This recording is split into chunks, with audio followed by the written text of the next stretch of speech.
Hi hello welcome back to my channel. இன்றைக்கி வந்து business ஐடியாவில் வந்துட்டு பார்த்திங்கன்னா ரொம்ப வந்து எல்லாராலும் ஈஸியாக பண்ணலாம் அப்படிங்கிறது அதாவது பெண்களாக இருக்கட்டும் ஆண்களாக இருக்கட்டும் எல்லாருமே வந்து ஈஸியாக பண்ணக்கூடிய ஒரு பிஸ்னஸ் தான் இது.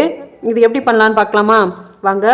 இது வந்து தோசை மாவு தான். நம்ம இட்லி தோசை மாவு இருக்கு இல்லையா, அந்த தோசை மாவு இட்லி மாவு தான் நம்ம வந்து இப்போ சேல்ஸ் பண்ண போகிறோம். சரியா?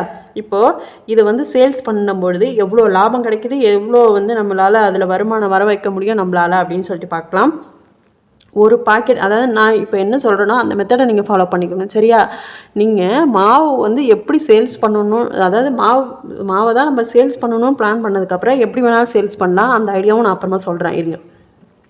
ஒரு பாக்கெட்டோட விலை வந்து தோசை மாவு வந்து ஒரு பாக்கெட்டோட விலை 50 ரூபான்னு வைக்கலாம். சரியா? அதாவது ஒரு 1 kgன்னு போட்டுக்கோங்க. ஓகேவா? இதுவே நம்ம அது 1/2 kg அப்படின்னா இது 1 kg 50 ரூபானா 1/2 kg வந்து 25 ருபீஸ்ன்னு போட்டுக்கலாம். இப்போ நீங்கள் 1/2 kg விற்கிறீங்க அப்படின்னா 100 பாக்கெட்ஸை வந்து டார்கெட் பண்ணணும். 100